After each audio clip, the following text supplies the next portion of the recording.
আসসালামু আলাইকুম। এসএসসি 2025 কি অবস্থা সবার? ফিজিক্সের সাজেশন নিয়ে হাজির হলাম। আমাদের এই ফিজিক্সের সাজেশনটাও একদম তুমি সুন্দর করে দেখো। জেনারেল ম্যাথ পরীক্ষাটা তোমরা যেভাবে দিয়েছো ঠিক ওইরকমই সুন্দরভাবে হবে ইনশাল্লাহ। এখন এই ফিজিক্সের যে সাজেশনটা দিব, সাজেশনের এই ভিডিওটা কিন্তু একটু বড় হবে। সো তোমাদের যারা হচ্ছে এসএসসি পরীক্ষার্থী আসো, তোমরা কিন্তু যখন এই ভিডিওটা ওপেন করবা অবশ্যই সম্পূর্ণ ভিডিওটা দেখবা, দেখে তারপরে হচ্ছে যা করার করো। কারণ আমি এই ভিডিওর মধ্যে কিভাবে অঙ্কগুলো করতে হবে, কোন অধ্যায়গুলো তুমি আগে করবা, সব কিছু একদম লিস্ট আকারে আমি দিয়ে দিচ্ছি, যেন তোমার প্রিপারেশন নিতে একদম সহজ হয়। কারণ সবগুলো চ্যাপ্টার উপরে কিন্তু কখনো সৃজনশীলের প্রিপারেশন নিতে নাই, তাহলে তুমি হচ্ছে গুলায় ফেলবা। স্পেসিফিক কতগুলো অধ্যায় আছে যেটা থেকে কোশ্চেন আসার সম্ভাবনা সবচেয়ে বেশি, সেই জিনিসগুলো সবার আগে দেখতে হয়।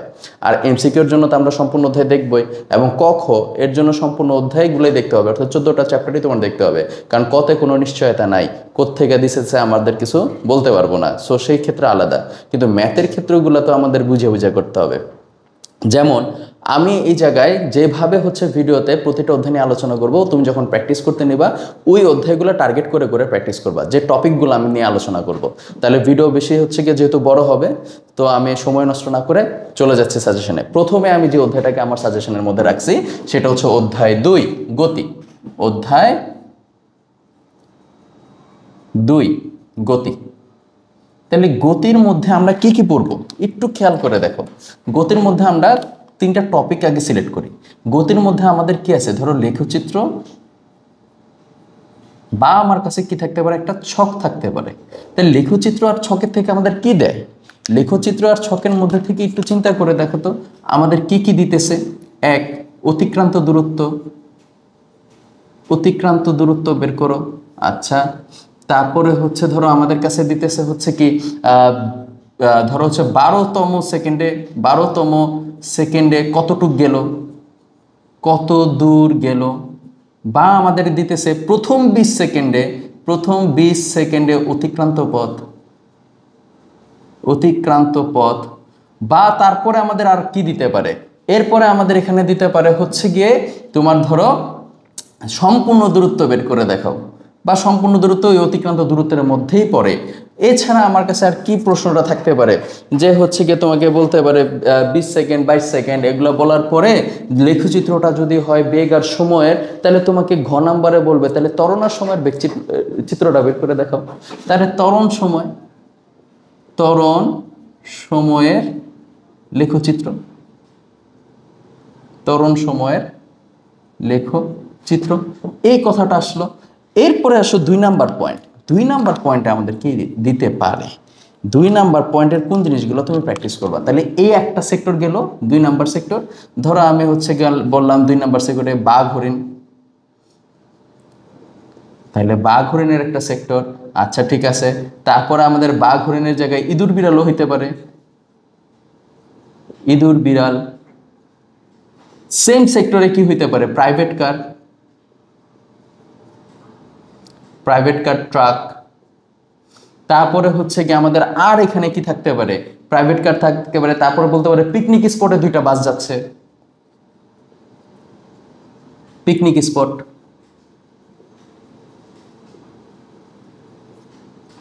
এই গেল আমাদের পয়েন্টগুলো, আগে আমাদের ভালো করে বুঝতে হবে। দেন আমাদের 3 নাম্বার পয়েন্টে কি থাকতে পারে, 3 নাম্বার পয়েন্টে থাকতে পারে হচ্ছে নিক্ষিপ্ত বস্তু,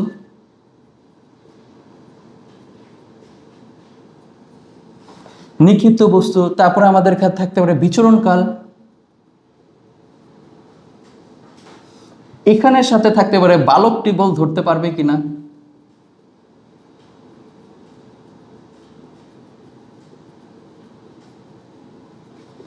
এই হচ্ছে আমাদের কিন্তু 3টা টপিক। তাহলে এই টপিকগুলোর উপরে বেসমেন্ট করে যদি আমরা প্রিপারেশনটা নেই, গতি অধ্যায়টা শেষ হয়ে যাবে। এখন আসেন আপনি কি মনে রাখবেন সেটাও আমি বলে দিচ্ছি। প্রতিটা অধ্যায় বলছি বিস্তারিত আলোচনা করবো, সো ভিডিওটা খুব মনোযোগ সহকারে দেখবেন। গতিতে আমি বলছি কি লেখচিত্র থাকলে অতিক্রান্ত দূরত্ব এগুলো বের করতে বলবে। দেখেন তো লেখচিত্র কি ধরনের থাকতে পারে, আপনারা তো এই ধরনের লেখচিত্রই দিবে, এই টাইপের লেখচিত্রগুলোই তো দিবে। এছাড়া তো আর আমাদের লেখচিত্র এরকম করে দেওয়ার নাই। আর এছাড়া আমাদের আর কি দিতে পারে, একটা ছক। তাহলে এই ছক আর লেখচিত্রের মধ্যে আসলে পার্থক্য কি, কোনো পার্থক্যই নাই। এখানে আপনারা বলেন বেগ বাই সময়ের একটা লেখচিত্র দিয়ে দিছে, আর এখানেও ধরেন বেগ বাই সময়ের একটা লেখচিত্র দিয়ে দিছে। তাহলে এখন দেখেন এখান থেকে যদি অতিক্রান্ত পথ আপনাকে বের করতে বলে তাহলে আপনি কোন জিনিসটা ব্যবহার করবেন? সূত্র কি পাই? s = u + v / 2 × t। একদম সহজ, কোনো টেনশন নাই। দেখেন আপনার কাছে আদি বেগ আছে, আপনার কাছে একটা শেষ বেগ আছে, এই শেষ বেগ আর এটা কি সমান যেহেতু আছে, তার মানে এখানে বেগ যা এটাও তা, তার মানে আদি বেগও যা শেষ বেগও কি তা। চাইলে আমি এই সূত্র ব্যবহার করে অঙ্কটা করতে পারি, অথবা আমরা কি জানি সমবেগের সূত্রটা হচ্ছে কি s = vt। তারপরে এখান থেকে আবার কি আদি বেগ আছে, আবার কি আছে শেষ বেগ আছে, তাহলে এখান থেকে আবার একটা দূরত্ব আমরা পেয়ে গেলাম। তার মানে যদি আমি s = u + v / 2 × t এই সূত্রটা মনে রাখি, এই টাইপের কথাগুলো হয়ে যাচ্ছে। সমবেগে চলতেছে s = কি vt, কারণ সমবেগের ক্ষেত্রে v = s/t, এই সূত্রটা ব্যবহৃত হয়।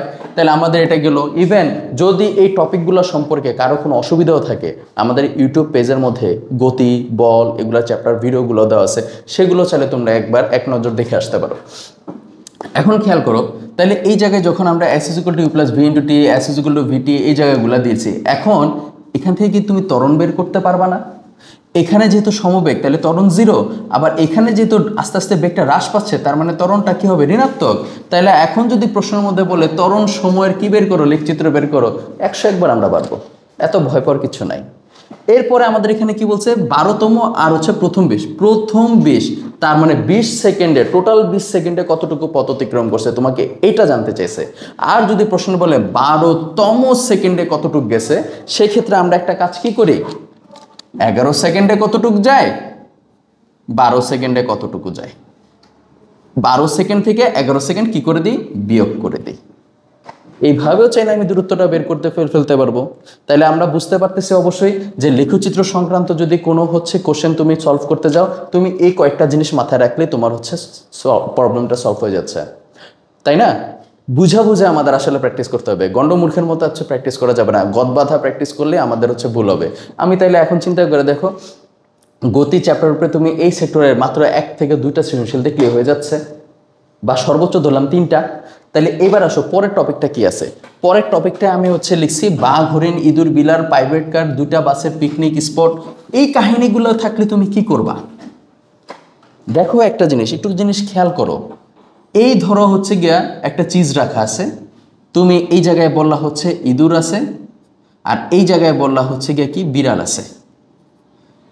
এখন এই জায়গায় চিন্তা করো, এই জায়গায় বাঘ আছে, টাইগার, আর এই জায়গায় হরিণ আছে, ডিয়ার। সমস্যা? এই জায়গায় প্রাইভেট কার আছে, হ্যাঁ প্রাইভেট কার আছে, আর এই জায়গায় একটা ট্রাক আছে, কোনো সমস্যা? কোনো সমস্যা নাই, একই তো কথা।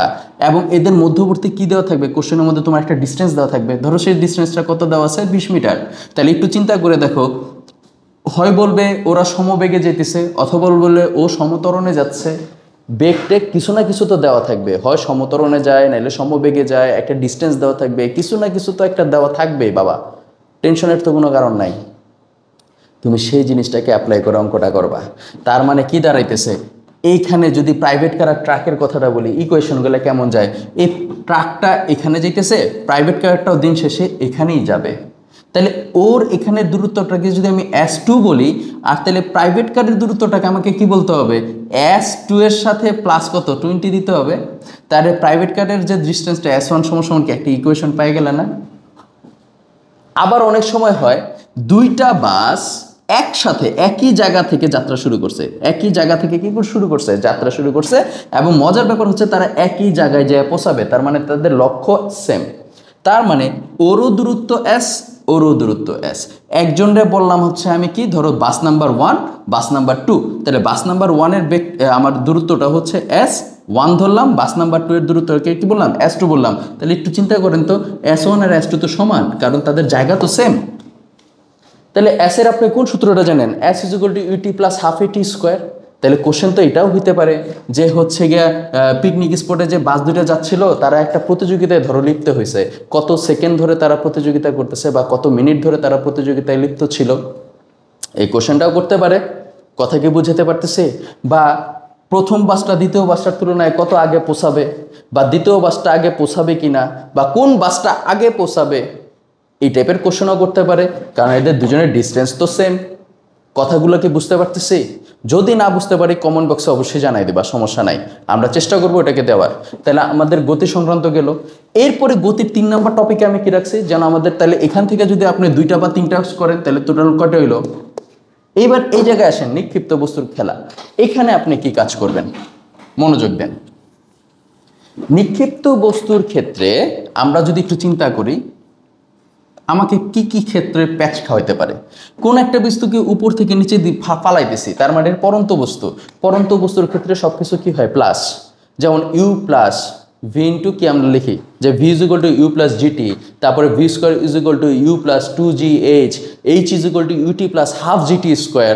আর উপরে যদি নিক্ষেপে যায় সেক্ষেত্রে জিটা কি আসে, আমার মাইনাসে আসে। তখন সূত্রের মাঝখানগুলোতে আমি মাইনাস চাইলে ইউজ করতে পারি। তাইলে নিক্ষিপ্ত বস্তু মানে কোনো একটা কিছুকে আমি ঢিলা দিলাম, আর পরন্ত বস্তু কোনো একটা জিনিস উপর থেকে পড়তেছে। তাহলে একটু চিন্তা করে দেখেন, নিক্ষিপ্ত বস্তু বিচরণকাল, এই যে পয়েন্টগুলো আমি দেখছি, পয়েন্টের কারণ কি। কোশ্চেনে আপনাকে কিভাবে প্যাচ খাইতে পারে, আপনারা তো এটাও বলতে পারে কোশ্চেনের মধ্যে কোনো একটা বস্তু উপরে উঠলো, উঠে আবার কি নিচে নামতে টোটাল তার 6 সেকেন্ড সময় গেছে। তাহলে একটু চিন্তা করে দেখো, উপরে উঠছে আবার নিচে নামছে, তার মানে এটা টোটাল বিচরণ কালটা তোমাকে দেওয়া আছে।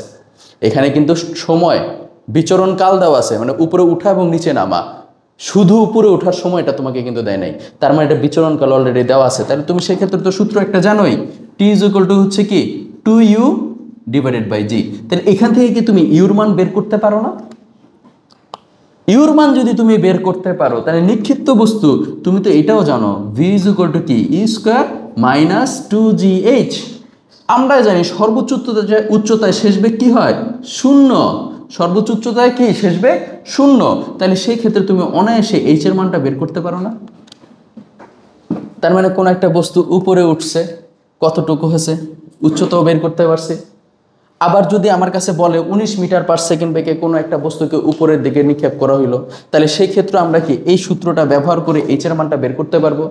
এইচ এর মান যদি আমি বের করতে পারি তাহলে আমি এটাও নিশ্চয়ই বের করতে পারবো যে এই উচ্চতায় উঠতে বস্তুটার কত সময় নিছিল, এটাও চাইলে বের করতে পারি। কি কি দিয়ে বের করতে পারি, আমি হচ্ছে গিয়ে নিক্ষিপ্ত বস্তু কেন V is equal to U minus GT, ওটা দিয়েও বের করতে পারি। অথবা এই আবার হচ্ছে H is equal to UT minus half GT square, এই সূত্র দিয়েও টি এর মান বের করতে পারি। তাই টি এর মান যখন আমরা বের করে ফেলছি, কাজ হয়ে গেছে। তো এতটুকু উচ্চতায় উঠতে বস্তুটার সময় কত নেবে, হয়ে গেল বের। এটার সাথে কি রিলেটেড, বালকটা বল ধরতে পারবে কিনা, এটার সাথে কে রিলেটেড, বালক বল ধরতে পারবে কিনা। তাহলে এখন একটু চিন্তা করে দেখো, ধরো আমাকে একটা বল উপরে উঠছে, বিচরণ কাল সহ চিন্তা করলাম 6 সেকেন্ড সময় লাগছে।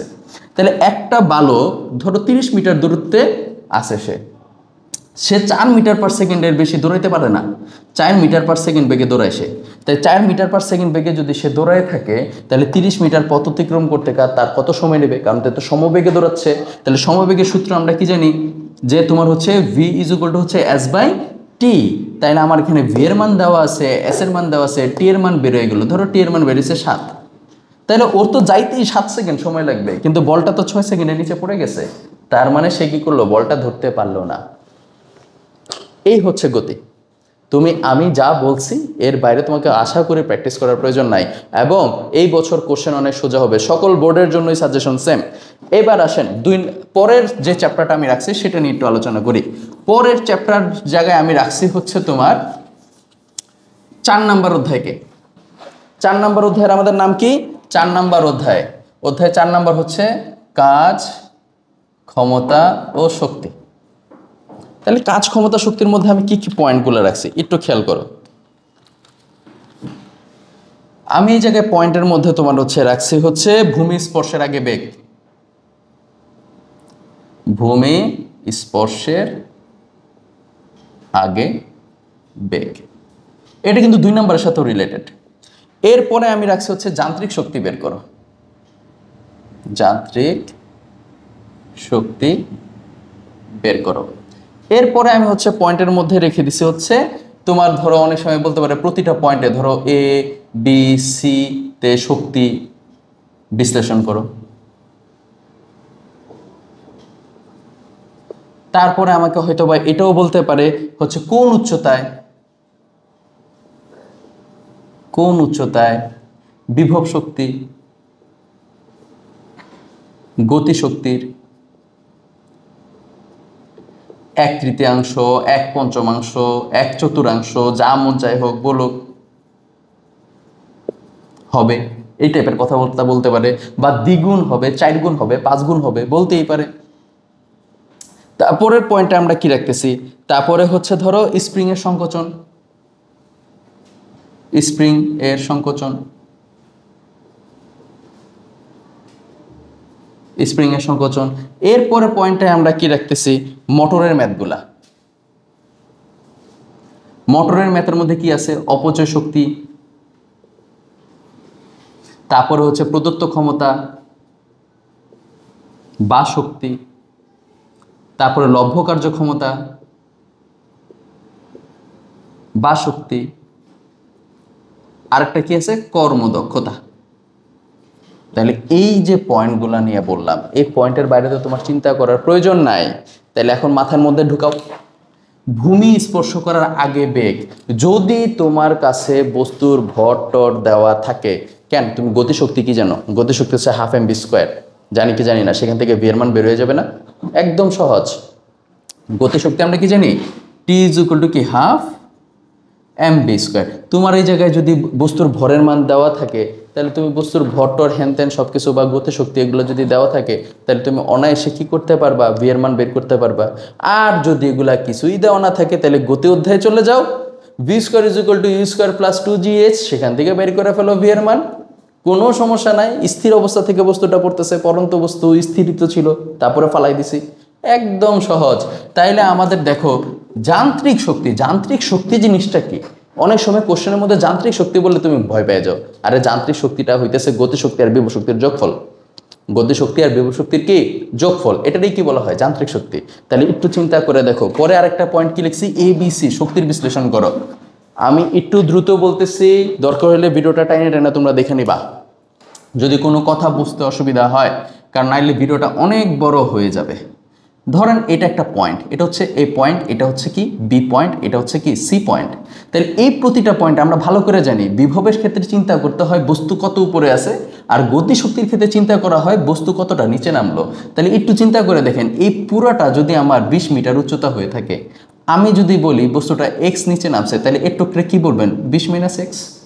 আর যদি প্রশ্নের মধ্যে বলেই থাকে এ আর বি হচ্ছে ধরেন হচ্ছে 10, তাহলে এর টুক আছে কত, BC হচ্ছে 10।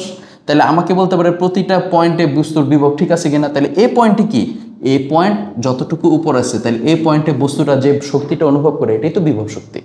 কোনো একটা উচ্চতায় বস্তু যে শক্তি অনুভব করে সেটাই কি বিভব শক্তি। তার মানে আপনি এই জায়গায় কি করতে পারেন, mgh একটা বের করে ফেললেন, কারণ এখানে শুধুমাত্র ইপি থাকবে, এখানে ইকে থাকবে না। বি পয়েন্টে কি থাকবে, ইপিও থাকবে, ইকেও থাকবে।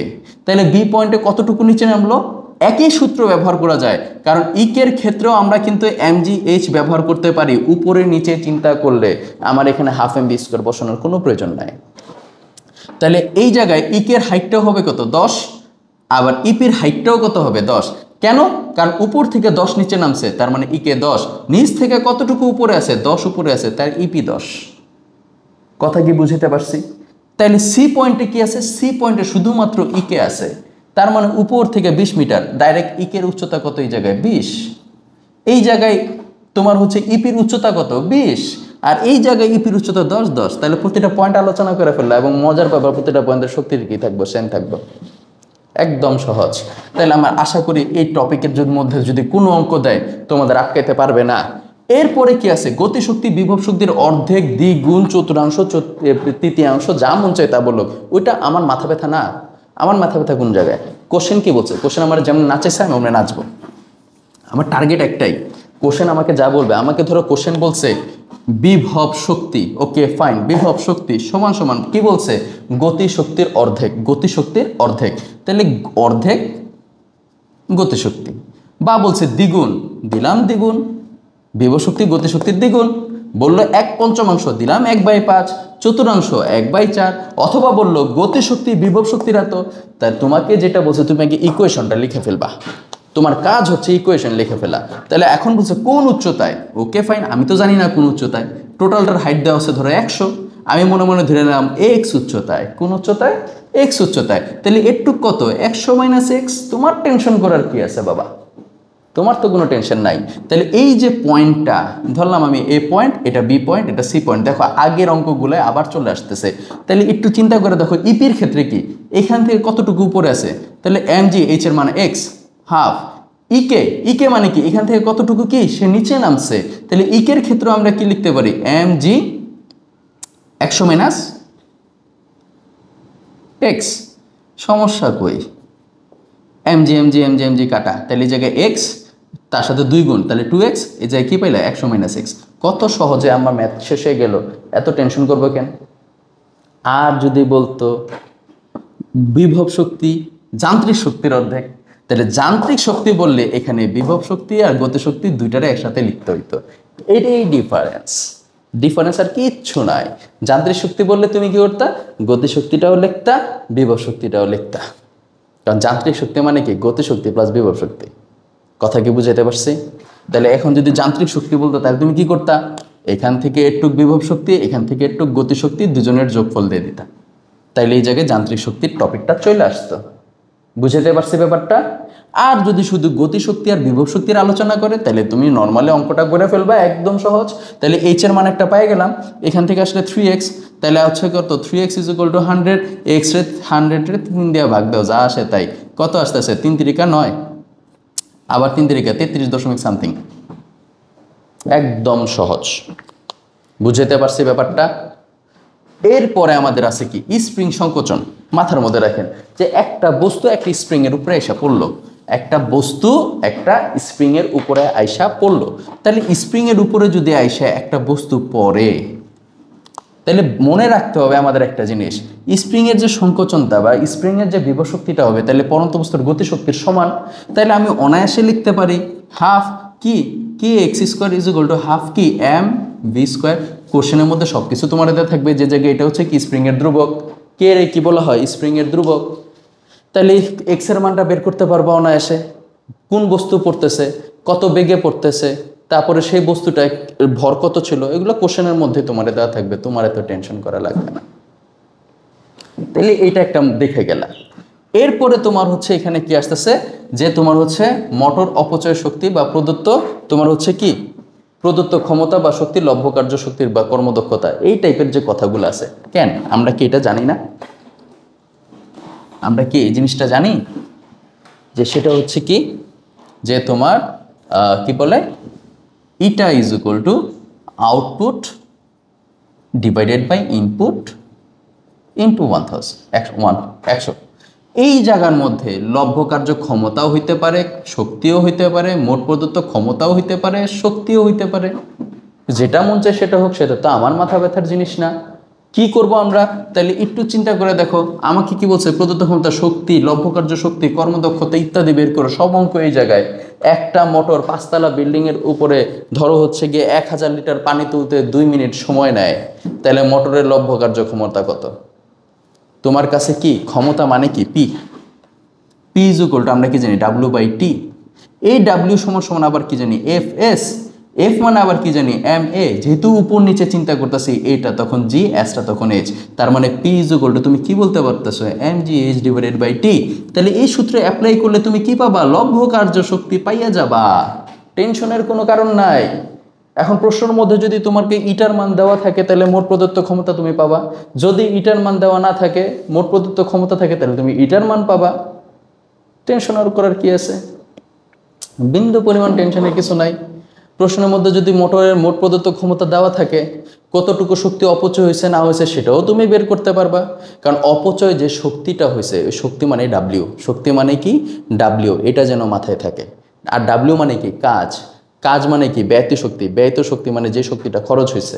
সো ওই হিসাব করে তোমার ডাব্লিউ ইজ ইকুয়াল টু বের করে ফেললা। তাহলে ডাব্লিউ যদি বের করে ফেললো কতটুকু শক্তি অপচয় হয়েছে না হয়েছে অনায়াসে করে ফেলবা। এবং তাইলে এই যে অঙ্কগুলো আছে এটাতে আমি একটা কি ট্রিপল স্টার মেরে দিলাম, কারণ মোটর আসার সম্ভাবনা আছে। তারপরে যে 4 নাম্বার শক্তির বিশ্লেষণ, এইগুলো একটু বেশি করে দেখা যাবা, শেষ আর কিছু না। তার মানে আমরা 4 নাম্বার অধ্যায়ে কি পড়তে হবে আশা করে বুঝে গেছি। একটা জিনিস আমি একটু মিস করে গেছি, একটু বলতে ভুলে গেছিলাম, গতি চ্যাপ্টারের মধ্যে কথাটা ওটা একটু ইনক্লুড করে নাও। হ্যাঁ, সেটা কি ছিল, ধরো একটা কোশ্চেন ছিল 2024 সালের, যে হচ্ছে তোমার রনি আর হচ্ছে কি জনি। এই দুজন একটা বিন্দু থেকে যাত্রা শুরু করছে, তারা একটা নির্দিষ্ট স্থানে গেছে। রনি কি করছে, এই জায়গায় পৌঁছায় গেছে আগেই, তারপরে এখানে কি 30 সেকেন্ড অপেক্ষা করতেছিল। আর এই টোটালটা ডিস্টেন্স ছিল 1000 মিটার, মানে 1 কিলোমিটার। এই যে অঙ্কটা আছে, এই অঙ্কটা অনেক স্টুডেন্টরা তোমরা ভুল করো। তাহলে একটু চিন্তা করে দেখো, তুমি প্রথমে বের করবা রনি 1000 মিটার যাইতে কতটুকু সময় নিছে। ধরো রনি প্রশ্নের উত্তরে দেওয়া ছিল 25 সেকেন্ড সময় লাগছে, তাহলে 25 সেকেন্ড যখন সময় লাগছে, ও আবার এই জায়গায় 30 মিনিট কি করছে, একটু বিশ্রাম নিছে, 30 সেকেন্ড বিশ্রাম নিছে, তাহলে টোটাল কত 30। তাহলে একটু চিন্তা করে দেখো তো বাবা, ও টোটাল 55 সেকেন্ড। 50 সেকেন্ডে জনি কি আঙ্গুল চুষবে? অবশ্যই না, জনিও তো যাবে, হাঁটবে। তাহলে 55 সেকেন্ডে জনি কটুক গেছে, তুমি এক দুইটা বের করো। বের করার পর এখন ওদের ডিস্টেন্স আর কতটুক আছে, 1000 থেকে যদি আমি বাদ দিয়ে দিতাম, তাহলে এখানে কত ছিল পরীক্ষার মধ্যে যে টেস্ট পেপারে পেয়ে যাবা 450। এখন তুমি বলবা মনে করি তারা এক্স দূরত্বে মিলিত হবে। শেষ অঙ্কটা এই জায়গায়। এই কারণ এই ডিস্টেন্সের আর কোনো কাজ নাই। কথাটা কি বুঝছি? এই অঙ্কটা একটু দেখে যাবা, ঠিক আছে? তাহলে এখন দেখো, ওরও একটা বেগ ছিল, ওরও একটা বেগ ছিল, ও একটুক আসবে, ও একটুক আসবে, দুজনের এস, একটারে S1 বললা, একটারে S2 বললা, ইকুয়েশনটা সাজাই দিবা, অঙ্ক শেষ। কথা কি বুঝছি? আশা করি। এরপরে আসেন, পরবর্তীতে আমি যে চ্যাপ্টারটাকে রাখছি সেটা হচ্ছে অধ্যায় 5। তাহলে অধ্যায় 2 গেল, অধ্যায় 3 গেল, এবার অধ্যায় 5। অধ্যায় 5, অধ্যায় 5 কি বস্তুর অবস্থা ও চাপ, তাই না? তাহলে অবস্থার চাপ, অবস্থা চাপ। তাহলে অবস্থা ও চাপের ব্যাপারটাই আসেন। এই জায়গায় আরো মজা, এই অধ্যায় থেকে কঠিন কোশ্চেন করাই যায় না, খালি মাথার মধ্যে ঢুকায় রাখবেন তরলের কোনো বিন্দুতে চাপ, তরলের কোনো বিন্দুতে চাপ। তারপরে যদি প্রশ্ন করে তরলের কোনো বিন্দুতে চাপ, দেয়ালে চাপ, তলদেশে চাপ। একটা সূত্রের কথাই মনে করবেন, সেই সূত্রটা হচ্ছে কি P = H ρg। খালি এই সূত্রটার কথা মনে করবেন, শেষ। এরপরে যদি পরীক্ষায় কোশ্চেনের মধ্যে এরকম দেওয়া থাকে যে হচ্ছে প্লবতা, তারপরে হচ্ছে গিয়ে হারানো ওজন, তারপরে যদি হচ্ছে গিয়ে বলে ঊর্ধ্বমুখী বল, অপসারিত তরলের পরিমাণ,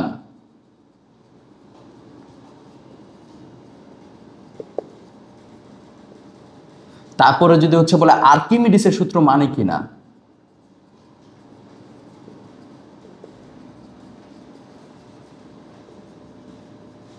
এই যে কথাগুলো যদি আপনারা বলে, একটাই সূত্র মনে রাখবেন, V = কি H ρg। তোর V ρg, প্লবতা, ঊর্ধ্বমুখী বল, আর্কিমিডিসের সূত্র মানে কিনা, একটাই জিনিস V ρg। কি মনে রাখবেন? শুধু V ρg। এই হচ্ছে দুইটা টপিক। এই কোশ্চেনগুলোর দিকে খালি ফলো করবা আর খালি এটার কথা চিন্তা করবা, তোমার অঙ্ক হয়ে গেছে, তোমার এত টেনশন নাই। আর বস্তুর ওজন মানে কি mg, বস্তুর ওজন মানে কি mg, শেষ। এখানে কোনো টেনশনই নাই। তাহলে পরবর্তী আরেকটা কি আছে, প্যাসকেলের সূত্র। তাহলে প্যাসকেলের সূত্রটার কথা একটু চিন্তা করো। তুমি খালি প্যাসকেলের সূত্রের এই কথাটা চিন্তা করবা। সেটা কি? প্যাসকেলের সূত্র আমরা কি পেয়েছিলাম, F2/F1 = তোমার এই যে কি আসছিল A2/A1। পাশাপাশি মনে রেখে দিবা x1/x2। এই সমীকরণটা খালি তুমি মনে রাখবা, আর কিচ্ছু তোমার মনে রাখার দরকার নাই বাবা, কিচ্ছু দরকার নাই। কেন? কারণ পরীক্ষার মধ্যে তোমারে বলবে বড় পৃষ্ঠনে এত বল অনুভব করে, ছোট পৃষ্ঠনে এত বল অনুভব করে, তাহলে বড় পৃষ্ঠনের ক্ষেত্রফল এত হলে ছোট পৃষ্ঠনের ক্ষেত্রফল কত, বা ছোট পৃষ্ঠনের ক্ষেত্রফল দেওয়া আছে, বড় পৃষ্ঠনের ক্ষেত্রফল দেওয়া আছে, ছোট পৃষ্ঠনের চাপ দিছে, বড় পৃষ্ঠনের চাপ কত। অথবা বলতে পারে ছোট পৃষ্ঠনে 100 নিউটন বল চাপ দেওয়ার কারণে তোমার ছোট পৃষ্ঠনটা এতটুকু নিচে নেমে যায়, তাহলে বড় পৃষ্ঠনে তখন এত নিউটন বল, ধরো 50 নিউটন বল হচ্ছে কি হয়, অনুভবকৃত হয়। বড় পৃষ্ঠনটা কতটুকু উপরে উঠবে, বলুক না হয়। এই দুজন নিয়ে কাজ করব, যা ইনফরমেশন আছে সেটা না, কারণ পরস্পর সবাই কি সমান। তুমি খালি সূত্রটা মনে রাখবা, তাইলেই তোমার চলবে। x1 x2 d1 d2 দূরত্ব h1 h2 যা মন চাই বলো। আর ক্ষেত্রফলের ক্ষেত্রে একটু চিন্তায় রাখবা, ক্ষেত্রফলের ক্ষেত্রে মনে রাখবা যদি কখনো দেখো d বা r, তার মানে কি ব্যাস বা ব্যাসার্ধ দেওয়া আছে, তার মানে পৃষ্ঠটা হচ্ছে গোল, পৃষ্ঠটা কি গোল, আর গোল জিনিসের ক্ষেত্রফল কি পাই আর স্কোয়ার, গোল জিনিসের ক্ষেত্রফল পাই আর স্কোয়ার। তাহলে তুমি ক্ষেত্রফলটা এইভাবে বের করে নিবা, আর এমনি যদি দেওয়া থাকে ওটা দেওয়াই থাকবে প্রশ্নের মধ্যে, তোমার টেনশন করার দরকার নাই। তাহলে 5 নম্বর অধ্যায় থেকে কি পড়বা বুঝতে পারছো, একদম সহজ, আর এই অধ্যায়টা যেহেতু সহজ অবশ্যই মিস করা যাবে না। এরপরে আসেন, তারপরের আমি যে চ্যাপ্টারটা রাখছি সেটা হচ্ছে, তাহলে আমাদের 2 গেল, 4 গেল, 5 গেল, এখন আমি যে চ্যাপ্টারটা রাখছি সেটা হচ্ছে 7 নাম্বার অধ্যায়। 7 নাম্বার অধ্যায় হচ্ছে ভালো করে পড়বেন, সেটা হচ্ছে কি সপ্তম অধ্যায় আমাদের কি শব্দ তরঙ্গ। তাহলে শব্দ তরঙ্গের মধ্যে আপনি কোনগুলা পড়বেন, টপিকগুলা কি? শব্দ তরঙ্গের মধ্যে আমরা বলতেছি ধরো মাধ্যম বের করো, বা আমাকে তারপরে ধরেন পয়েন্টটা বললাম যে পর্যায়কাল, পর্যায়কাল, কম্পাঙ্ক, তরঙ্গ দৈর্ঘ্য, তরঙ্গ বেগ, হ্যাঁ তরঙ্গ বেগ, তারপরে ধরেন হচ্ছে গিয়া যদি আমাদের পরবর্তীতে যায় কতবার কম্পন করবে, কতবার কম্পন করবে, তারপরে ধরেন আমরা যদি যাই পরবর্তীতে হচ্ছে প্রতিধ্বনি সংক্রান্ত,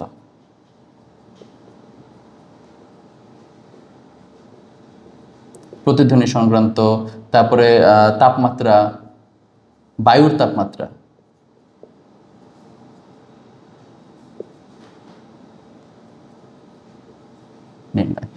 এইখানে টপিকগুলোর মধ্যে একটু ফোকাস করেন, কারণ এই অধ্যায় থেকে মাস্টার একটা সৃজনশীল পাবো, অ্যান্সার আমাকে করতেই হবে। মাধ্যম বের করো, একদম সহজ। আমরা কয়েকটা বেগ তো অবশ্যই এই বইয়ের মধ্যে ছিল, যে লোহার বেগ এত, তারপর শব্দের বেগ এত, এগুলো কয়েকটা বেগ টেক আমাদের কি দেওয়া ছিল না একটা ছকের মধ্যে? আপনি কি করবেন, বেগগুলা বের করবেন, বেগ বের করার পরে দেখবেন বেগটা কত। যদি দেখি 330 সামথিং বায়ুর বেগ, 1400 সামথিং লোহার বেগ, সমস্যা কই? তাহলে মাধ্যম আমি বের করে ফেললাম এইভাবেই। আর দ্বিতীয়ত কি বলছে, পর্যায়কাল, কম্পাঙ্ক, তরঙ্গ দৈর্ঘ্য, তরঙ্গ বেগ। একটা সূত্র তো আমরা জানি, সেই সূত্র কি ভি ইজ ইকুয়াল টু কি এফ ল্যামডা, জানি কি জানি না? আবার এফ ইজ ইকুয়াল টু কি জানি 1/t, অথবা এটা সময় আমরা এটা তো বলতে পারি n/t। কথা কি বুঝতে পারছি? তাহলে 1/t বা হচ্ছে কি n/t, এই n কে, এই nটাই তো হইলো কতবার কাঁপবে, সেই nটা আমি এইভাবে লিখতে পারি, কতটুকু বিস্তার হয়েছে, সেই বিস্তারের বস্তু কতবার কাঁপছে, তাহলে কতগুলো হচ্ছে কম্পন হয়েছে, বা সেই বিস্তার ঘটিত হইতে কতটুকু সময় লাগছে, সেভাবেও বের করতে পারি, একদম সহজ। তাহলে এই 3টা সূত্র টুকটাক একটু যদি আমি মনে রাখতে পারি, তাহলে পর্যায়কাল বের করতে পারি, কম্পাঙ্ক বের করতে পারি, তরঙ্গ দৈর্ঘ্য বের করতে পারি, তরঙ্গ বেগ বের করতে পারি, তারপরে আমরা কি বের করতে পারি, কতবার কাঁপবে সেটাও বের করতে পারি। কত সহজ। এবং এই প্রশ্নটাই হচ্ছে কিসে আসবে, আপনার গ নাম্বারে আসবে, সো টেনশন করার কোনো কারণ নাই, কথা কিন্তু মনে থেকে যেন। এরপরে আমাদের কি আছে, ধরেন প্রতিধ্বনির ব্যাপার। তো প্রতিধ্বনির ব্যাপারের আগে একটু চিন্তা করি বা একটা জিনিস জানায় রাখার চেষ্টা করি। এই ধরেন একটা হচ্ছে গিয়া তরঙ্গ দেওয়া আছে, সবসময় মনে রাখবেন এগুলো হচ্ছে কি half plus half plus half. এইখান থেকে ধরেন হচ্ছে 4 মিটার একটা দিয়ে দিছে, টেনশনের কিছু নাই, এই 3টা হাফ যোগ করলে কত হয় 3/2, তাই 3/2 ল্যামডা ইজ ইকুয়াল টু 4। এখান থেকে ল্যামডার মান বের করে নেবেন, টেনশন নাই, কোনো টেনশন নাই। আর একটা পয়েন্ট লিখতে অথবা ভুলে গেছি, সেই পয়েন্টটা হচ্ছে আমাদের কি পার্থক্য দেওয়া থাকবে, পার্থক্য দেওয়া থাকবে। পার্থক্য কি দেওয়া থাকবে, ধরেন আমাকে কোশ্চেনের মধ্যে বলে দিছে, কোশ্চেনে আমাকে বলে দিচ্ছে ধরেন হচ্ছে কি যে তরঙ্গ দৈর্ঘ্যের পার্থক্য এত, তরঙ্গ দৈর্ঘ্যের পার্থক্য বলে দিছে 0.4 মিটার। আচ্ছা, আমরা কনফিউশনে পড়ে যাই যে আয় হায় তরঙ্গ দৈর্ঘ্যের পার্থক্য তো দিছে, তাহলে বেগটা কত ছিল, কোনটা আগে লিখবো কোনটা পরে লিখবো, একটা টেনশনে পড়ে যাই না? মাথার মধ্যে রাখবেন একটা জিনিস, ভি ইজ ইকুয়াল টু কি এফ ল্যামডা। যেহেতু তরঙ্গের পার্থক্য দেওয়া আছে, তাহলে ল্যামডা ইজ ইকুয়াল টু কি V by F, lambda is equal to কি ভি বাই এফ। এখন ধরেন বললো পি বস্তুর বেগ হচ্ছে 300, কিউ বস্তুর বেগ হচ্ছে গিয়ে ধরেন 400। তাহলে একটু চিন্তা করে দেখো তো, 300 বড় না 400 বড়? বেগের লবের মান যত বড় হয় তরঙ্গ দৈর্ঘ্যের মানও তত বড় হবে, লবের মান যত ছোট হবে তরঙ্গ দৈর্ঘ্যের মানও কি হবে, তত ছোট হবে। এটি তো রুলস। আর হরের মান যত বড় হবে তরঙ্গ দৈর্ঘ্যের মান তত ছোট হবে, হরের মান যত হচ্ছে কি হবে, ছোট হবে, তরঙ্গ দৈর্ঘ্যের মান তত বড় হবে। তাহলে বুঝাই যেতেছে তরঙ্গ পার্থক্য এত দেওয়া মানে কি, যেহেতু 400 কি বেশি মিটার পার সেকেন্ড বেশি, তার মানে বেগের মান বড়, তার মানে তরঙ্গ দৈর্ঘ্য কিউবটা হচ্ছে বড়। তার মানে আমরা কি বলতে পারি, lambda Q minus lambda P is equal to 0.4। Lambda মানে কি জানি, ভি ইজ ইকুয়াল টু যদি এফ ল্যামডা হয়, ল্যামডা মানে তো জানি ভি বাই এফ। আস্তে করে মানগুলো বসাই দিবা, তোমার হচ্ছে এফ এর মান পাই জেলা বা বি এর মান পাই জেলা। যেহেতু আমার এখানে বি দেওয়া ছিল, তার মানে এফ এর মান পাই যাব। তখন আমি কি লিখতাম, V Q divided by F, কারণ কম্পাঙ্ক সমান ছিল। তারপরে ভিপি ডিভাইডেড বাই এফ 0.4। দেখো তো মানগুলো আস্তে আস্তে বসাই দিলে এফ এর মান তুমি পাবা না, তো ভয় পাওয়ার কি আছে। ঠিক সেমভাবে যদি বলে কম্পাঙ্কের পার্থক্য এত দেওয়া আছে, একই কাজ করবা। কম্পাঙ্কের পার্থক্য যদি দেওয়া থাকে তাহলে সেক্ষেত্রে চিন্তা করবা কি, কোনটার কম্পাঙ্ক হচ্ছে কি, কম্পাঙ্কের পার্থক্য দেওয়া। তাহলে এফ ইজ ইকুয়াল টু আবার কি ভি বাই ল্যামডা। ল্যামডা যেটার হচ্ছে কম, কম্পাঙ্ক তার হচ্ছে কি বেশি। ল্যামডা যেটার বেশি, কম্পাঙ্ক সেটার হচ্ছে কি কম। অথবা বেগ যেটার বেশি, কম্পাঙ্ক সেটার বেশি, বেগ যেটার কম, কম্পাঙ্ক সেটা কম। এত সহজভাবে তোমাদের বলে দিচ্ছি, খালি বাবা এই কথাগুলো মনে রাখবা। কষ্ট করে ভিডিও বানাচ্ছি তোমাদের জন্য, যেন তোমরা একটা ভালো রেজাল্ট করতে পারো। সো ভিডিওটা যখন দেখবা খুব মনোযোগ সহকারে দেখবা। এরপরে আসো, আমাদের পরেরটা কি ছিল, প্রতিধ্বনি সংক্রান্ত। আমরা তো ভালো করে জানি 2D is equal to V into T, জানি কি জানি না। এখানে যাওয়ার আগে আমাকে একটা বেগ বের করতে বলে, যেমন v1 divided by v2 is equal to root over t1 divided by t2। এখান থেকে তুমি কি করবা, বায়ুর তাপমাত্রা, বায়ুর বেগ এগুলো বের করতে পারবা। বায়ুর বেগ টেক বের করার পরে হচ্ছে কি তুমি এই কাজ করবা। তাহলে প্রতিধ্বনি সংক্রান্ত কি ধরনের কোশ্চেনগুলো হইতে পারে, যে বালকটি প্রতিধ্বনি শুনতে পাবে কিনা, সেদিন বায়ুতে শব্দের তাপমাত্রা ছিল, বায়ুতে তাপমাত্রা ছিল 25 ডিগ্রি সেলসিয়াস, 30 ডিগ্রি সেলসিয়াস, সে কি প্রতিধ্বনি শুনতে পাবে। তাহলে আমাদের বাইর করতে হবে মানুষের মস্তিষ্কে শব্দের স্থায়িত্ব কাল কত, 0.1 সেকেন্ড। তাহলে সেই হিসাব করে তুমি কি করবা, এই ডি এর মান বের করবা। তাহলে তুমি কি পাবা, ওই তাপমাত্রার জন্য ন্যূনতম দূরত্ব কত হওয়া উচিত ছিল সেটা তুমি পেয়ে যাবা। এখন যদি দেখো সেই ডিস্টেন্সটা কম আছে, তাহলে কি শুনতে পাবে না, বেশি আছে শুনতে পাবে। একদম সহজ। বা কোনো একটা বালক শব্দ করতে করতে সামনের দিকে দৌড় দিল, সে কি শব্দ শুনতে পাবে। যেখান থেকে শব্দ করছে এত সেকেন্ডে এত মিটার গেছে, তাহলে তুমি আবারও সেই একই সূত্রে অ্যাপ্লাই করে কতটুকু পথ অতিক্রম করছে সেই অনুযায়ী বলবা, না শব্দ শুনতে পাবে না। অথবা আমাদের একটা সোকল্ড একটা কি ছিল, একটু অনেকে এই অঙ্কটায় সবাই একটু প্যাচ খাও, আমি আজকে এই প্যাচটা একটু ক্লিয়ার করে দেই। ধরো বললো কি যে জনি আর এদিকে বললো হচ্ছে রনি। জনি কি করছে, বন্দুক ফুটাইছে, পাহাড় ছিল সামনে একটা, এখান থেকে দেখো জনি হচ্ছে বন্দুক দিয়ে কি করছে, গুলি করছে। জনি প্রতিধ্বনি শুনে নাই, কিন্তু রনি কি করছে, প্রতিধ্বনি শুনছে। রনি কি ছিল, 1 মিটার পিছনে ছিল। এই অঙ্কটা আছে না 2018 সালে কিন্তু আসছিল। কোশ্চেন কিন্তু এবার সোজা হবে। আমি আবারও বলতেছি, মনোযোগ দিয়ে দেখো। তাহলে এখন একটা জিনিস চিন্তা করো, জনির থেকে এই ডিস্টেন্স, ধরো একটা ডি ডিস্টেন্স গেল, তাহলে রনির তো প্রতিধ্বনি শুনছে, তাহলে রনিরও তো একটা ডিস্টেন্স আছে। এই দুইটা ডিস্টেন্স তাই অ্যাটলিস্ট যোগ করলে কার পাবো, টোটাল প্রতিধ্বনির হিসাবটা পাবো, নাহলে তো হিসাবটা পাবো না।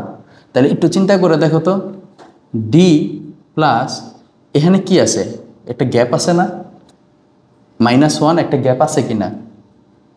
তাহলে এই জায়গায় কি পাই, 2D - 1, আর এই পুরোটাই তো হচ্ছে ডি মানে প্রতিধ্বনি। তাহলে ডি ইজ ইকুয়াল টু কি, প্রতিধ্বনি মানে 2D ইজ ইকুয়াল টু ভিটি।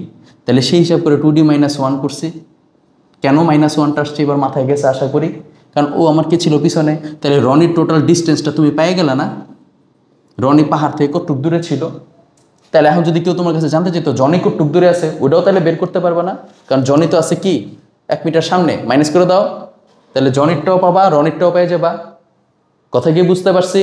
এই যে ইকুয়েশনটা মাথার মধ্যে ঢুকাও, এখান থেকে গেছে, সে শব্দ করছে, প্রতিধ্বনি ও শুনছে, শব্দ এখান থেকে গেছে আর ও প্রতিধ্বনি শুনছে। তার মানে এখান থেকে শব্দ গেছে, এখান থেকে শব্দ আইছে, তার মানে একটুক আসছে আর এখান থেকে গেছে।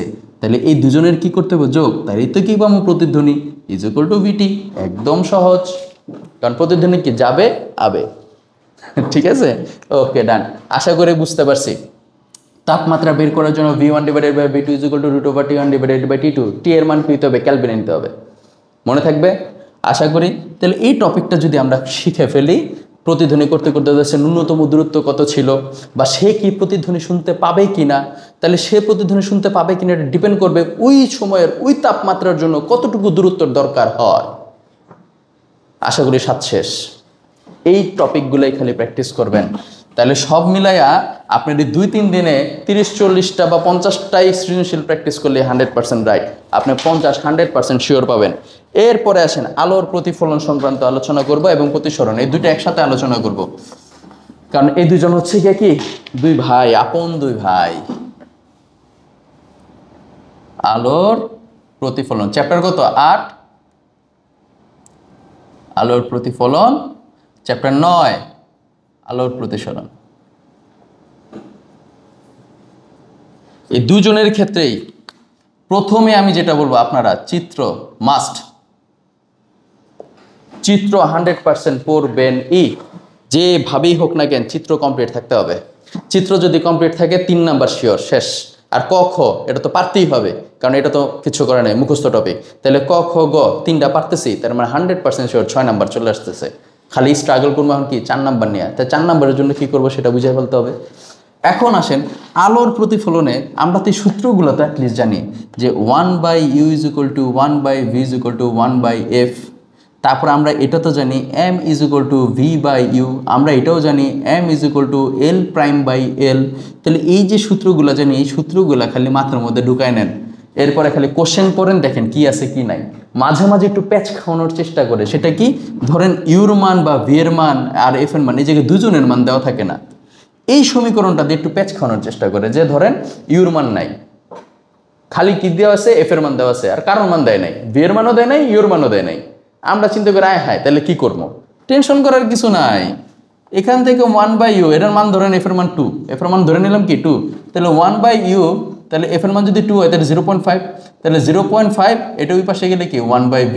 তাহলে এখান থেকে উল্টায় দেন, লসাগু করলে কি ভি, আর এই জায়গায় কি আছে 0.5v - 1, আর এই জায়গায় কি আছে 1/u, উল্টাই দিলে ইউ সমান কি পাও v/0.5v - 1।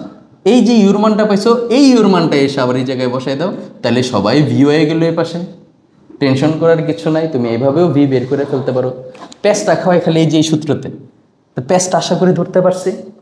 নাইগা নাই, সমস্যা নাই, ইকুয়েশন ক্রিয়েট করো, এখানেই আবার মান বসাই দাও, আয়সা পড়বে অটোমেটিক। তখন পুরোটা ভি হয়ে গেল, এফ এর মান চলে আসলো। বুঝতে পারছি? আর মুখস্থ টপিকের জন্য পড়ে রাখবা, একটা দর্পণ থেকে একটা বিন্দু যতটুকু দূরে থাকে, দর্পণের ভিতরেও ঠিক ততটুকু দূরে থাকে।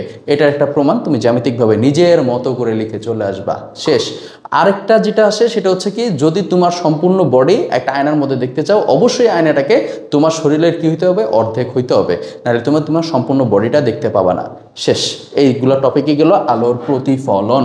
তাহলে এবার প্রতিসরণে কি করবেন? প্রতিসরণে আপনি কি করবেন? তাহলে প্রতিসরণে যাইবার, আলোর প্রতিফলন গেল। প্রতিসরণেও প্রথমেই আমাদের থাকবে চিত্র, চিত্র মাস্ট। এরপরে যেটা হচ্ছে চোখের ত্রুটি, চোখের ত্রুটি। তাহলে চোখের ত্রুটির মধ্যে কোন কাজগুলো করবেন একটু মনোযোগ দেন। যে আপনার ঘরে একজন বয়স্ক মা, বাবা, দাদা, দাদি, নানা, নানি কেউ একজন আছে, সে হচ্ছে দূরের জিনিস কাছের জিনিস দেখতে পায় না, তাহলে সে হচ্ছে কি কাজ করবে? এই তো সেম, আপনি সুন্দর করে রাখবেন, কারণ অক্ষিগোলকের আগে বা অক্ষিগোলকের পিছনে হচ্ছে কি প্রতিবিম্ব ঘটতেছে, এর জন্য দেখতে পায় না। তাহলে কোন লেন্স ব্যবহার করব? হয় উত্তল নাহলে অবতল। ধরেন আপনি ভুলে গেছেন যে উত্তল ইউজ করবো না অবতল ইউজ করবো, পরীক্ষার হলে কেউ না কেউ চশমিশ পাবোই। সেই চশমাসটা জিজ্ঞেস করবেন, এই তুই কি কাছের জিনিস দেখতে পাস না দূরের জিনিস দেখতে পাস? ওই কইব আমি তো দূরের জিনিস দেখতে পাই না। আচ্ছা তাহলে তুই কোন হচ্ছে গিয়া চশমার পাওয়ার কত? ওই কইব যে +2D বা -2D, কিছু তো একটা কইব। তাহলে আমরা ওই দিন ধৈরা বুঝা ফেলবো যে তার কে তাহলে কি হ্রস্বদৃষ্টি না দীর্ঘদৃষ্টির সমস্যা। সেই সমস্যা অনুযায়ী আপনি দরকার হলে কাজ করবেন। পরীক্ষার হলে যে কোনো একটা চশমাওয়ালারে জিজ্ঞেস করলে আপনি পেয়ে যাবেন, এই তুই কাছের জিনিস দেওয়াস না? দেখি না। তো কি ব্যবহার করতেছ? আরে 2D। আরে আচ্ছা, তাহলে তো এটা উত্তল দর্পণ ইউজ করা লাগবে। ব্যাপারটা এইভাবেই মাথার মধ্যে ঢুকাই নেবেন, ঠিক আছে? এই একটা ট্রিক, মজার। তাহলে চোখের ত্রুটির অঙ্কগুলো করবেন, ছবি আঁকবেন 3টা বা 2টা, সরি। একটা হচ্ছে কি প্রবলেম ফেস করতেছি, ধর আমি কি হচ্ছে প্রবলেমটা ফেস করতেছি, সেই প্রবলেমটা হচ্ছে কি আমরা আগে এই জায়গায় ক্রিয়েট করব যে দর্পণ কি পিছনে নাকি সামনে। প্রবলেমটা আগে পিছনে আমরা কি করব, ছবি আঁকবো। দেন হচ্ছে আমি কোন লেন্স ব্যবহার করব, সেটা কি অবতল লেন্স নাকি হচ্ছে গিয়ে তোমার উত্তল লেন্স, কোন লেন্স ব্যবহার করব সেই অনুযায়ী আমার এখন কি একদম মুখে গোলকের কোনাকুনিভাবে মিলিত হয়ে গেছে। এই দুইটা ছবি আঁকে দিলেই হবে, একটা প্রবলেমের ছবি, একটা হচ্ছে গিয়ে কিওরের ছবি। আচ্ছা এবার আসেন, এরপর যে জিনিসগুলোর দিকে আমাদের ফোকাস দিতে হবে, আমাকে বলতে পারে আলোর বেগ বের করো, আমাকে বলতে পারে হচ্ছে গিয়ে তোমার কি কি বলে হচ্ছে সংকট কোণ কত, সংকট কোণ কত বের করো, সংকট কোণ বের করো। তাহলে এই কথাগুলো যদি আমাকে বলে, একটাই সূত্র এই অধ্যায়ে, n1 sin θ 1 = n2 sin θ 2, এই সূত্র দিয়ে আপনি সব কিছু হিসাব নিকাশ করে ফেলবেন। তাহলে দেখেন তো sin θ 1 ডিভাইডেড বাই যদি আমি বলি sin θ 2, তাহলে ব্যাপারটা কি আসে n2 ডিভাইডেড বাই হচ্ছে কি n1, ঠিক তার উল্টাটা। আর আলোর বেগের ক্ষেত্রে সমান সমান, ধরেন এটা এ মাধ্যম, এটা ধরলাম বি মাধ্যম, তাহলে সি এ সি বি। আলোর বেগের ক্ষেত্রে সরাসরি হিসাব করবেন আপনারা, শেষ, একদম সহজ। এই সূত্রের সাপেক্ষে যখন সংকট কোণের কথা বলবে θ 1 কে 90 ধরে নেবেন, 90 ধরে নেবেন θ 1 কে, শেষ। তারপরে মাছের একটা অঙ্ক আছে, মাছটা হচ্ছে কতটুকু উপরে দেখা গেল, বা তাকে আমি যতটুকু নিচে কতটুকু গভীরে দেখতে পাচ্ছি, বা এই যে কথাগুলা একই এই টাইপের অঙ্ক, টেনশন করার কিছু নাই। এটাই সবচেয়ে, মাছের অঙ্কটাই সবচেয়ে কঠিন অঙ্ক, বাকি একটাও কোনো কঠিন অঙ্ক না। বাকিগুলোর মধ্যে বলবে আলোর বেগ বাইর করে দেখাও, আমার বলবে প্রতিসার অঙ্ক বাইর করে দেখাও, এ মাধ্যমের সাপেক্ষে বি মাধ্যম, বি মাধ্যমের সাপেক্ষে এ মাধ্যম, এবং এই জিনিসটাও মাথার মধ্যে রাখবেন, গেল এটা এ মাধ্যম, এটা বি মাধ্যম, তার মানে এর সাপেক্ষে বি, এটা বি, এটা হচ্ছে এর সাপেক্ষে বি। ধরেন এর সাপেক্ষে বি দেওয়া 1.33, এখন কোশ্চেনে আপনার কাছে একটা এমসিকিউ জানতে চেয়েছে বি এর সাপেক্ষে এ কত, ঠিক তার উল্টাটা দিয়ে দেন, অঙ্ক শেষ। কতক্ষণ লাগে? তাহলে এই দুটো অধ্যায়ের মধ্যে চিত্র মাস থাকবে, আর যে কথাগুলো বললাম, যে অঙ্কগুলো বললাম, এই অঙ্কটা, এই সমীকরণটা দিয়ে সব কিছু হবে। খালি এই জায়গাগুলো আপনি মাথায় রাখবেন, বেতার তরঙ্গ এত দেওয়া আছে, ওইটার তরঙ্গ এত দেওয়া আছে, তাইলে এটার কি অবস্থা হবে, আলোর এই জায়গায় কতটুকু প্রতিসরিত হবে, বাইর করে দেখাও, কোনো সমস্যা নাই, একই জিনিস, ফোকাস। আলোর বেগ বের করে করলাম, যেটা মন চায় বের করতে বলে বললাম। আলোর বেগ আমরা v = একটা জিনিস জানি, 3 × 10⁸, টেনশনের কি আছে, বুঝতে পারছি আশা করি। তাহলে এই দুটো অধ্যায় খুব মনোযোগ সহকারে দেখবেন, কারণ এখান থেকে দুইটা কোশ্চেন বা একটা কোশ্চেন পাবেন। এরপরে আসেন, এরপরে হচ্ছে আমি যে অধ্যায়টাকে রাখছি সেটা হইতেছে আমাদের কি, চলতরিৎ। এখন চলতরিতের মধ্যে ক আর খ, এটা তো কোনো কিছু করার নাই। গতে কি থাকে, ড্যাম শিওর থাকেন তুল্যরোধ বের করতে বলবে, তুল্যরোধ বের করো, বা বলে তড়িৎ প্রবাহ বের করো, বা বলবে হচ্ছে ভোল্টেজ বের করো। আর এই তিনটা আমি মনে করি সব স্টুডেন্ট পারে, ব্যাপার না, বর্তনী যে বুঝবে সেটা পারবে। তার মানে ক খ গ 100% 6 নাম্বার কমন। ভেজালটা লাগবে কোথায়, ঘ নাম্বারে যাইয়া। এখন এই ঘ নাম্বারে অনেকেরই আসলে ভেজাল লাগবে, যাদের একদমই মাথায় ঘ নাম্বার ঢুকে না, তারা দরকার অ্যান্সার করবেন না। 6 নাম্বার তো পাইতেছি, টেনশনের কি। আর এই ঘ নাম্বারের জিনিসটা আমাদের কি আসবে, মাথার মধ্যে রেখে দিবেন। ঘ নাম্বারে কি আসতেছে, ঘ নাম্বার আমার ড্যাম শিওর বলতেছে বি প্রান্ত বা ডি প্রান্তের বিভব পার্থক্য বের করো, এই টাইপের কথা, এছাড়া তার কথা বলবে না। আবার এই গতে অনেক সময় এই টাইপের যে টপিকটা আছে, এই টপিক ছাড়া কিন্তু গতে কোনো কোশ্চেনই হয় না, যে এইটার বের করো ওইটার বের করো, শেষ। এই হইতেছে আমি তাইলে কি করলাম আপনাদের প্রিপারেশনের জন্য অধ্যায়। তাইলে আমি এখন একটু সামারি হচ্ছে দেখাই দিচ্ছি, সেই সামারির মধ্যে কি আছে। আমার সাজেশনে ফার্স্টে আপনি 2 করবেন, তারপর আপনি 4 করবেন, তারপর আপনি 5 করবেন, দেন 7 করবেন, তারপরে আপনি যাই কি করবেন 8, তারপরে 9, এরপরে 11 সবার আগে। এবং আমি এটা সবার আগে এর জন্য করে দিলাম। এরপরে এটা হচ্ছে তাহলে প্রথম ধাপ, আমি প্রথম ধাপ সম্পূর্ণটা বলে দিছি, এবার দ্বিতীয় ধাপ নিয়ে আলোচনা করতেছি। দ্বিতীয় ধাপ নিয়ে আমি যে আলোচনাটা করতেছি সেটার মধ্যে কি কি থাকবে? প্রথম অধ্যায় থাকবে, 3 নাম্বার অধ্যায় থাকবে, তারপর আমাদের কি আসতেছে 6 নাম্বার অধ্যায় আসতেছে, দেন আমাদের কি আসতেছে 10 নাম্বার অধ্যায় আসতেছে, তারপরে আমাদের কি আসতেছে 12, 13, 14। 13 আর 14টা আমি এখনই বলে দিচ্ছি। এই হচ্ছে আমাদের হিসাব। তাহলে এখন আসেন পরবর্তী ধাপে আমরা চলে গেলাম।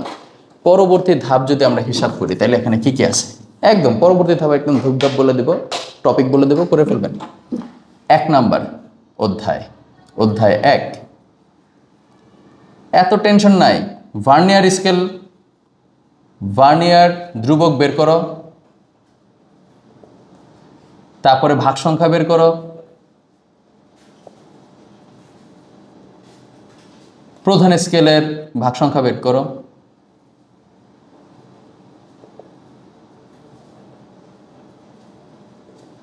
শেষ। এটা হচ্ছে গতে। ঘতে কি আসবে? 10%, 5% ত্রুটি থাকলে ক্ষেত্রফল পরিমাপ, ক্ষেত্রফল বা আয়তন পরিমাপে আপেক্ষিক ত্রুটি বের করো।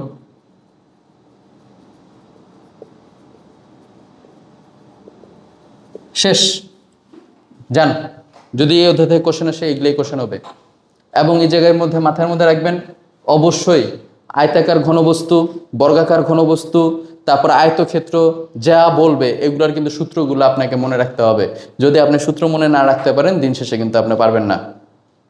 মনে থাকবে যে আশা করি। এরপরে আমাদের আসেন 3 নাম্বার অধ্যায়। 3 নাম্বার অধ্যায়ে কি কি প্র্যাকটিস করবেন? 3 নাম্বার অধ্যায়ে কিন্তু একটাই সূত্র। কি? অধ্যায় 3 বল m1u1 plus m2u2 is equal two m1v1 plus m2v2। এই একটাই সূত্র। এখানে এই সূত্রের সাপেক্ষে কি থাকবে? বন্দুকগুলির অঙ্ক। বন্দুকগুলির অঙ্ক। তাহলে বন্দুকগুলির অঙ্কের মধ্যে মাথায় ঢুকাই নেবেন বন্দুকগুলির অঙ্কে কি এই পাঁচটা পুরোটাই 0 হয়। তাহলে m1v1 plus m2v2 is equal two 0। একগুলা হচ্ছে সব বন্দুক, দুইগুলো হইতেছে সব কি গুলি। শেষ। কথা কি বুঝতে পারছি? তাহলে সেক্ষেত্রে যদি v1 এর মান ঋণাত্মক পাই তার মানে বন্দুকের বেগটা হচ্ছে কি পশ্চাৎ বেগ। শেষ। এইখান থেকে কোশ্চেন আসতে পারে কিভাবে আমরা বন্দুকের পশ্চাৎ বেগ হ্রাস করতে পারি। বন্দুকের ভর বাড়াই দিই, গুলির বেগ কমাই দিই, যেমন খুশি করেন, সমস্যা নাই, ইজি। এইখান থেকে আরেকটা কি কোশ্চেন আসতেছে? মিলিত বেগ বের করো। কি বের করো? তাহলে m1u1 plus m2u2 divided by m1 plus m2। এই সূত্র থেকে কিন্তু সব আসতেছে। গাড়ি দুটির মিলিত বেগ বের করো। এরপরে আপনাকে বলতে পারে কি কোন গাড়ি বেশি ক্ষতিগ্রস্ত হবে। শেষ। এই গেল হচ্ছে এই গ্যাগ ক্ষতিগ্রস্ত হবে, হাবিজাবি হবে এই বেগের বা এই সূত্রের ঝামেলা গেল গা। মাথার মধ্যে রাখবেন কোন গাড়ি বেশি ক্ষতিগ্রস্ত হবে। তার মানে v1 এবং v2 সূত্র ব্যবহার করবা। v1 এবং v2 সূত্র ব্যবহার করে গতিশক্তি বের করবা। গতিশক্তির হাফ mv²। তাহলে যেই গাড়ির গতিশক্তি বেশি হবে সেই গাড়ি বেশি ক্ষতিগ্রস্ত হবে। শেষ। এরপরে আমার এখানে থেকে আর কি আসতেছে? ঘর্ষণযুক্ত মেঝেতে একটা বল তুমি ছুঁড়ে মারলা, সেটা সর্বোচ্চ কত দূর যাবে বা কাঙ্ক্ষিত লক্ষ্যে সে পৌঁছাতে পারবে কিনা, অথবা কোনো একটা গাড়ি বা খেলনা গাড়ির উপরে বা কোনো একটা বস্তুর উপরে এত সেকেন্ড যাবত 10 নিউটন বল প্রয়োগ করা হইলো, তারপরে তাকে ছেড়ে দেওয়া হইলো, বস্তুটি কোথায় যেয়ে থেমে যাবে যদি ঘর্ষণ, মেঝের ঘর্ষণ এত হয়। এই টাইপের কোশ্চেন ছাড়া এখানে কোনো কোশ্চেন আসবে না। আর গতি ঘর্ষণ সহ গ নাম্বারে আসতে পারে ছোট্ট ম্যাথ, সবার মান দেওয়া থাকবে, তুমি খালি বসাই দিবা। কথা কি বুঝতে পারছি? মনোযোগ সহকারে ভিডিওটা দেখবা। এরপরে আসো, তাহলে 3 গেল, 1 গেল। 6 নাম্বার অধ্যায়ে আমি অতটা রাখি নাই, অনেকে 6 নম্বরে ভয় পায়। তবে প্র্যাকটিসটা করে রাখতেছি কেন? যেন হচ্ছে আমাকে যদি কোনো একটা বাই এনি চান্স মাথার মধ্যে নাই থাকতে পারে, যেন তারপর আমি অ্যান্সার করতে পারি। এই যে এই টপিকটা যার মনে থাকবে যে হচ্ছে 6 আলফা ইজ ইকুয়াল টু হচ্ছে কি 3 beta is equal to 2 gamma, এটা যার মনে থাকবে তার আর কোনো টেনশন নাই, সে একদম রিল্যাক্সে কাজ করতে পারবে। কথা কি বুঝতে পারছি? এই হচ্ছে আমাদের হিসাব নিকাশটা। তুমি রিল্যাক্সে আমাদের অধ্যায়গুলো বা অঙ্কগুলা করতে পারবা। বুঝতে পারলাম।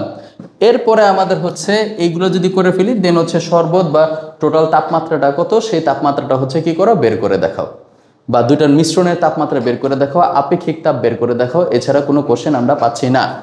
এরপরে হচ্ছে গিয়া যে জিনিসটা পাবা সেটা হইতেছে তুমি যদি এর পরের টপিকটায় আমরা যেতে চাই তাহলে আমরা সেই পরের টপিকটা আমরা কি পাচ্ছি। তারপরে হচ্ছে গিয়ে তোমার শরবত এবং হচ্ছে টোটাল মিশ্রণের তাপ এগুলো বের করো। এরপরে আমাদের যাব হচ্ছে 10 নাম্বার অধ্যায়। 10 নাম্বার অধ্যায়ে তুমি কোন জিনিসগুলা করবা? 10 স্থির তড়িৎ। স্থির তড়িতে আমরা যে জিনিসটা করব এটা হচ্ছে 100% আমরা একটা জিনিস জানি কি, Q1 Q2 ডিভাইডেড বাই কি ডি স্কোয়ার। এই সূত্র কোন জায়গায় কোন একটা বস্তু একক ধনাত্মক চার্জকে রাখলে সে কোনো বল অনুভব করবে না, বল অনুভব করবে না, বল অনুভব কি করবে না। শেষ। এই কোশ্চেনটাই তো 100% গতে আসতেছে, শিওর থাকো। তাহলে মাথার মধ্যে এটা ঢুকে নিলাম, কোনো টেনশন নাই, আশা করছি বুঝছি। তারপরে এখান থেকে বলতে পারে অভ্যন্তরীণ রোধ দেওয়া আছে বা এমনি বাহ্যিক একটা রোধ দেওয়া আছে, তড়িৎচালক শক্তি বের করে দেখাও, বিভব বের করে দেখাও। এর বাইরে তো কোনো কোশ্চেন আমার নাই, আর এর বাইরে আমাদের আসবেও না। বুঝতে পারছি কথাটা। এরপরে আসেন 10 নাম্বার গেল। 12 মধ্যে আপনি খালি মনে রাখবেন একটা জিনিস, কারণ 10, 11, 12 অনেক সময় মিক্সড হয় তো। 12 মধ্যে খালি একটা সূত্র মনে রাখবা, সেটা হচ্ছে কি তোমার হচ্ছে ভিপি ডিভাইডেড বাই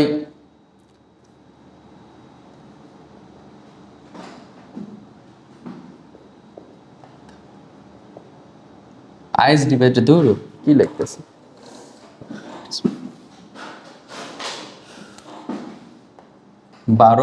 12 অধ্যায়ের মধ্যে যেটা হচ্ছে মনে রাখবা NP divided by NS is equal to VP divided by ধরো হচ্ছে কি VS is equal to IS divided by হচ্ছে কি IP। এই সূত্রটা খালি মনে রেখে দিবা। P মানে কি মুখ্য কুণ্ডলী, S মানে কি গৌণকুণ্ডলী। তাহলে মুখ্য কুণ্ডলীর পাক সংখ্যা, গৌণকুণ্ডলীর পাক সংখ্যা কোনো একটা কিছু দেওয়া থাকলে অন্যটা বের করে দেখাবা। প্রশ্নের মধ্যে 3 জনের মানই দেওয়া থাকবে, 1 জনের মান খালি বের করতে হবে, এর বাইরে কোনো কথা নাই। এখানের মধ্যে থিওরির মধ্যে মোটর এবং ট্রান্সফরমার এই দুইটা মনে রাখবা। আবার বলতে পারে যে হচ্ছে মোটরটা কি একটা কি আরোহী মোটর নাকি অবরোহী মোটর, তাহলে তুমি NP এবং NS এর মান বের করে দেখবা। যদি NS বড় হয় তাহলে একটা হচ্ছে কি অবরোহী, আর NS ছোট হইলে আরোহী। শেষ। এই হচ্ছে আমাদের হিসাব নিকাশ। আর 13 আর 14-র মধ্যে আমি কোনো সৃজনশীল করতে বলবো না, এখানে অনলি ক খ করবা। আশা করি আমি সব কিছু সুন্দরভাবে আলোচনা করে দিতে পারছি। এখন তোমাদের কাজ হচ্ছে এই ভিডিওটা সুন্দর করে দেখে পর্যায়ক্রমিকভাবে যেভাবে আমি আলোচনা করছি তুমি সেভাবে ম্যাথগুলো দেখে নিবা, 100% কমন পাবা। তো বিশেষ করে SSC শিক্ষার্থী যারা আছো তারা এটা ভিডিওটা 100% দেখবা এবং তোমাদের বন্ধুদেরকেও শেয়ার করে দিবা। আর আপনারা যারা আছেন, যারা হচ্ছে ভিডিওটা দেখতেছেন, আপনাদের পরিবারের কোনো সদস্য যদি থাকে তাদেরকে পাঠিয়ে দিতে পারেন।